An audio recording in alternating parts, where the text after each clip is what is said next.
ampifiriana tao tompoko lasy tompoko vavy no tsy diako ny tokantranonareo amin'izao alina izao ary nasako nareo ihany koa naraka hatramin'ny farany ny fotoana ny vaovao antsary sy miarahaba tompoko lafinaritra tompoko vavy ary dia asika nareo naraka ity fotoana ity hatramin'ny farany. Raikitra ary ny fanazavana ny sain'ny mponina manodidina ny fitrandrahana vy ao Soalala izay iarahana amin'izareo sinoa. Nisy ny fidinan'ny minisitra roa mpikambana anivon'ny gouvernemanta tany Soalala sy tany Maintirano ary dia nitondra ny fanazavana mikasika ity fitrandrahana ity. Marina moa efa nisy ny ampahan'ny vola izay karazana antoka nefa nomen'ity société na orinasa sinoa ity araky ny fifanarahana ho antsika avy hatrany ny andinindininy miaraka amin'izao Mirambelson.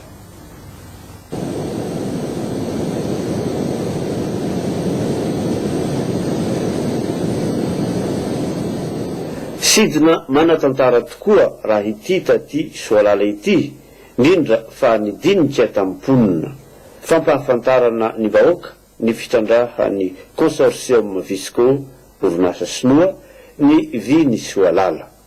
Fatafiditra ao anaty kitapom-bola mpanjakana azao isika miresaka zao ny apahan'izany vola zany zany hoe 50 millions de dollars. Ny apahan'ny faharoa dia amin'ny polojona no hiditra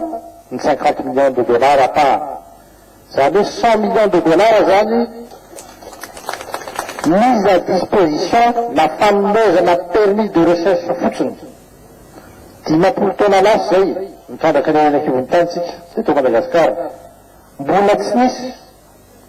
orinasa ka hoe mbola tsy manomboka akory ny asa dia mandrotraka vola zany 50 na 100 millions de dollars zany. Inona ny zavatra azo tonona? Zavatra azo tonona voalohany dia efa miova ny fomba famindra ankehitriny. Ny fampandrosoana mba efa mieloha fa lao ny resaka politika ho an'izay olona manao izany. Tetibidiny 100 tapitrisa dolara be izao. Hanomboka afaka 3 volana ny asa, afaka 3 taona ny tena fitandrahana, hanana ny anjara andraikiny amin'izany ny mponiny Soalala. Tsy maintsy misy ny fanomezan-tanana indrindrandrindra ny fanamafisana fahaiza-manao satria nisan'ny olana rehefa misy tetikasa lehibe toy izao dia ny tsy fahampiany ny traikefa eo amin'ireo mponim-bahoaka paritra Isasokanjana ianao hiezaka manokana ny ministera ary efa misy traikefa hita moa tamin'ireo tetikasa hafa hita ny lafitsarany sy ny lafiratsiny dia zay mba lafitsara hita tamin'ireny tetikasa ireny no amafisina avy amin'ity tetikasa vaovao ity mba ahafahan'ny mponim-bahoaka paritra ifotony ety mandray an-tanana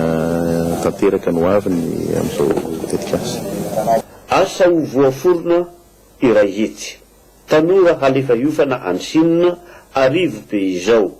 ho filamatra arak'izany i Soalala aoriana kely ao. Posaka avy ety andrefana ny masoandro manomboka zao dia misy dikan'izay satria ny fahatongavan'ny ministra Rolata aty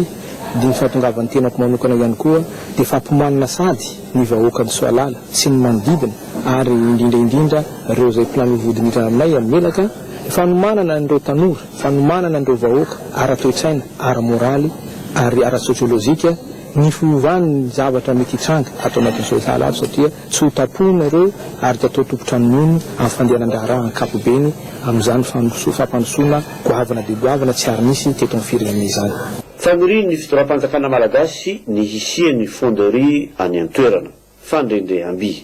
amboniny fananganana Seranan-tsambo ao Soalala. Ahavita tena raha ny faniriany lehiben'ny distrika i Soalala indray androany. Aleo tena amin'ny lafiny rehetra ny distrika amin'ny Soalala raha ohatra ka mirindra avokoa ny sehatra hampandrosoana iaraha miasa amin'io orinasa izay hiasa ty an-toerana io. Mibanjina any Soalala arak'izany ny mason'izao tontolo izao noho ny harenana tsy hita noanoa ao aminy dia ny vy ny Soalala izany na ny fer de Soalala araky ny afantarana azy eran-tany. Misy mamrotovy malala ministry ny renakibon'ny tany moa dia ny tafa tamin'ny mpikambana ao nivon'ny fahefana avy amin'ny tetezamita tetsy Anosy Androany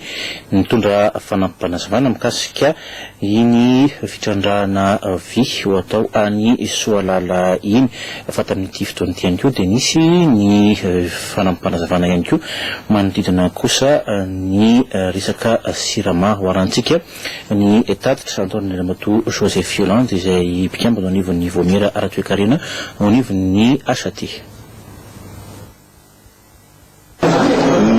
Achaté sy gouvernement dia miara-miasa institution roa ilaina gouvernement diray achaté ka betsaka ny resaka mandeha bebe ny interprétation ny zavatra ka zay nahatonga ny membre ny gouvernement ka zay tompona andraikitra mivanta ny ministre ny mine sy ministre ny finance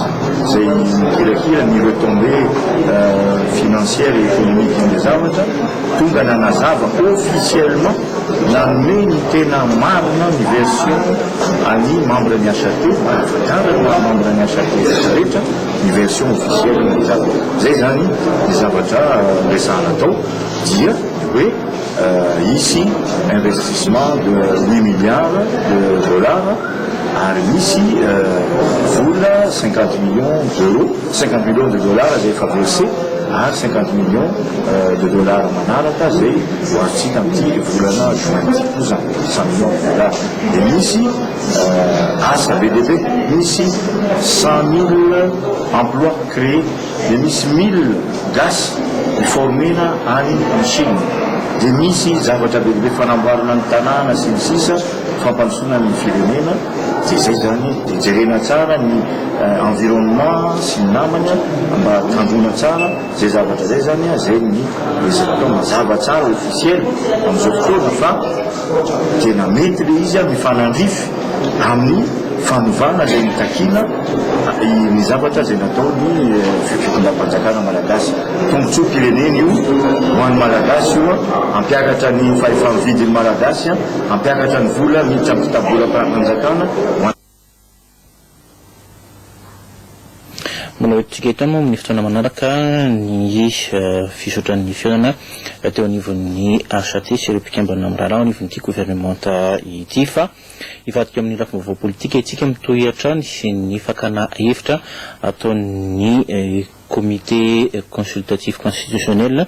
ity Tsimba Zaza fa akoatra ihany koa dia efa nisy ny fandraisana ireo tolo-kevitra manodidina ny volavolan'ny raharaham-panorenana mbola ity Tsimba Zaza ihany tsy maintsy ho ampahafantarina ny besin'ny maro ny tolo-kevitra rehetra voaray itsy amin'ny anteny miram-pirenena ho ny folohan'ny ity komity ity Andriamatoa Florent Rakotoarso raha nitafa tamin'ny mpanao gazety sy ny tenany vaovao tanteriny Janine Rivo Malala. Di mavitra toa tena développé mihitsy zany fandraisan'ny olona fandaniana ny fotoana satria tena maro be ny olona zany na solution na civile na patriotique na fomba fanjakana teo aloha zany fa dia mahataotsika hoe maniry tahaka anapahavaratra moa filaza zany nisy sokefra sy ny amin'ny hoe makaiza ny tendance zany ny makaiza izy iny moa efa nyteny foany fa olona lasa loha loatra fa ny androany parole pour la population zany zay tsy farany zany musulman tsy maintsy mbola piatra zay hoe tapitra ny fandraisany sosokevitra sy ny gouvernement panorenana dia ia zao ary ny tendance ataonay zany tariny sosokevitra daetra tsy maintsy misy lista aminay hoe ao avoaka io président Dole nametraka sosokevitra taty fa tsy misy zavatra hoe afeteny io zavatra nahaty tsy misy zavatra hoe aika zany hoe ity sosokevitra amindrana tika dia tsy nay na fa zany fa zay dia tsy maintsy ataonao lisa dia mpozivanay io tsy maintsy rehetra tonga ny fiaonana amin'ny délégation nazy dia ampahafantarinay zany hoe reto koa no rehefa hevitra nangononay tao dia ampinany zay voaraika ny délégation nazy dia ireny zany mandraketa amin'ny lalam-panorenana.